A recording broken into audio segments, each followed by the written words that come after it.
Assalamualaikum warahmatullahi wabarakatuh. Perkenalkan, nama saya Yoko Vinza Pratama dari kelas 10 TKR 2. Dan di sini saya akan membahas atau mempresentasikan tentang konektivitas antar ruang dan waktu.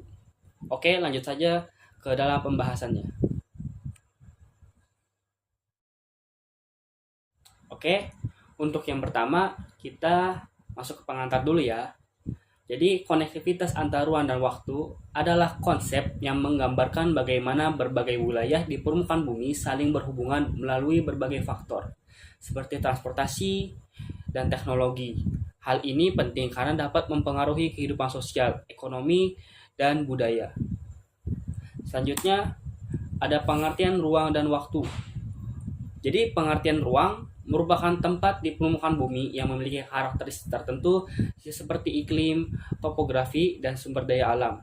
Lalu kemudian untuk waktu, waktu ialah merupakan dimensi yang menunjukkan perubahan dan perkembangan yang terjadi dari masa lalu, kini hingga masa depan. Oke, untuk selanjutnya kita akan masuk ke dalam hubungan antar ruang. Hubungan antar ruang terjadi karena adanya perbedaan karakteristik wilayah yang mendorong interaksi dan pertukaran sumber daya, barang, dan informasi. Faktor yang mempengaruhi hubungan antar ruang antara lain yaitu transportasi yang baik, komunikasi yang lancar, dan kemajuan teknologi.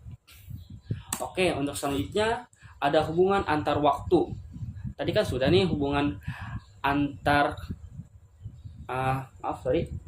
Tadi kan sudah kita membahas hubungan antar ruang. Sekarang kita akan lanjut membahas hubungan antar waktu. Jadi, hubungan antar waktu ialah merupakan keadaan saat ini, merupakan hasil dari berbagai peristiwa di masa lalu dan sejarah. Hubungan antar waktu adalah keadaan saat ini, merupakan hasil dari berbagai peristiwa di masa lalu. Sejarah dan perkembangan suatu wilayah dapat mempengaruhi kondisi ekonomi, sosial, dan politik di masa depan. Contoh dari hubungan antar waktu adalah revolusi industri yang terjadi di abad ke-18 dan ke-19, berpengaruh terhadap perkembangan teknologi yang kita nikmati saat ini. Oke, lanjut. Jadi di sini ada faktor-faktor yang mempengaruhi konektivitas. Antara lain yaitu letak geografis. Wilayah dengan lokasi strategis lebih mudah terhubung dengan wilayah lain. Lalu selanjutnya ada infrastruktur transportasi dan komunikasi jalan, pelabuhan, dan teknologi komunikasi mempercepat konektivitas.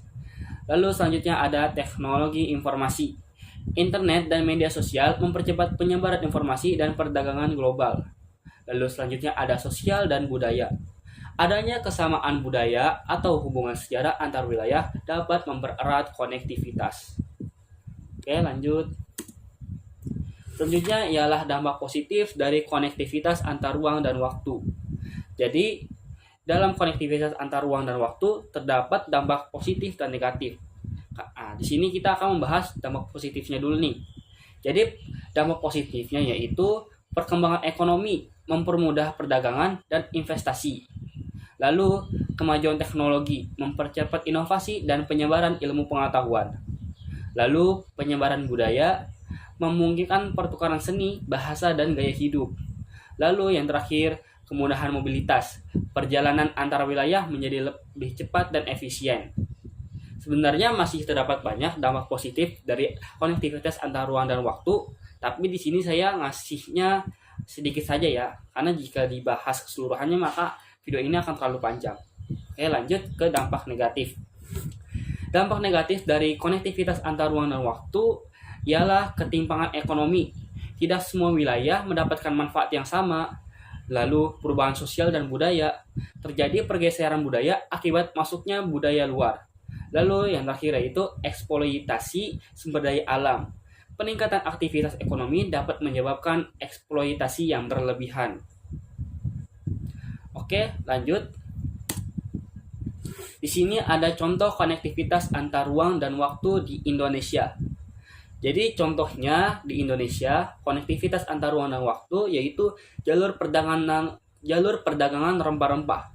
Sejak zaman dahulu, perdagangan rempah-rempah menghubungkan Indonesia dengan dunia luar.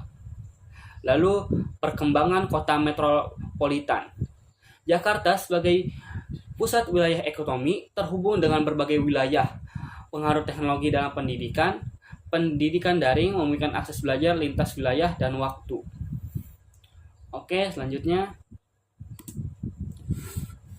globalisasi dan konektivitas. Jadi apa sih itu globalisasi? Nah, di sini saya akan menjelaskannya ya.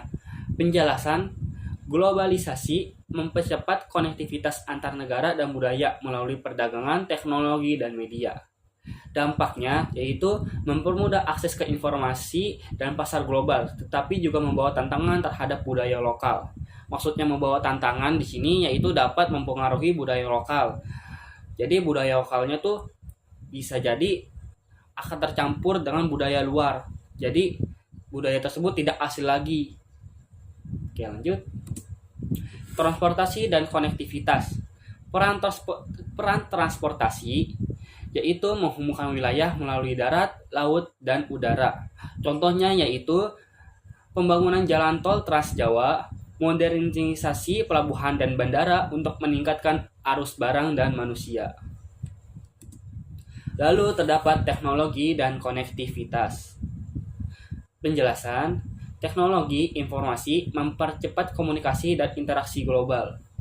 Contohnya, dari teknologi dan konektivitas yaitu perdagangan online yang menghubungkan pembeli dan penjual dari berbagai negara, serta kelas daring yang memungkinkan pembelajaran tanpa batasan geografis. Lanjut, tantangan konektivitas antar ruang dan waktu. Jadi, dalam konektivitas antar ruang dan waktu juga terdapat tantangan. Yang dimaksud tantangan ini ialah merupakan hambatan dalam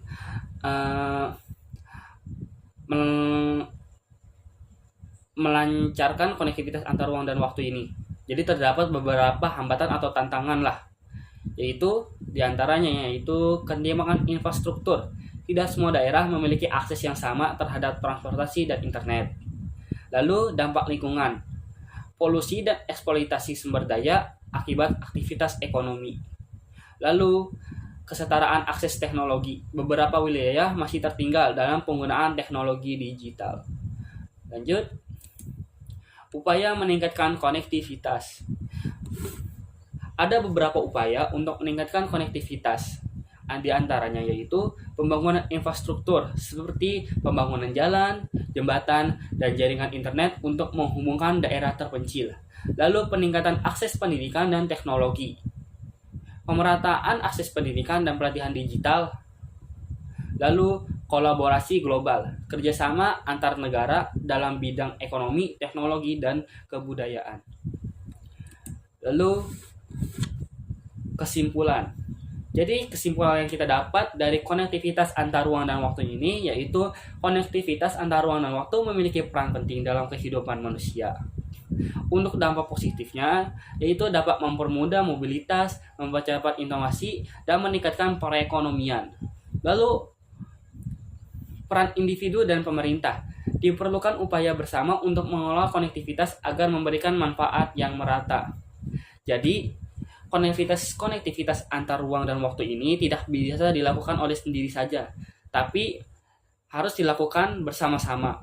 Misalnya dalam lingkup RT, RW, kelurahan, hingga satu negara. Jadi konektivitas antar ruang ini tidak bisa dilakukan sendiri. Benar-benar tidak bisa dilakukan sendiri. Konektivitas antar ruang dan waktu ini hanya bisa dilakukan jika kita sebagai manusia melakukannya secara bersama-sama. Baik, itu saja dari saya. Mungkin terdapat beberapa penjelasan ataupun kata yang salah dari apa yang saya ucapkan. Mohon maaf jika terdapat beberapa kata yang mungkin cukup tidak kalian mengerti atau yang lain-lainnya. Segitu saja dari saya. Saya Yoko Finza Pertama dari 10 TKR 2, izin pamit. Assalamualaikum warahmatullahi wabarakatuh.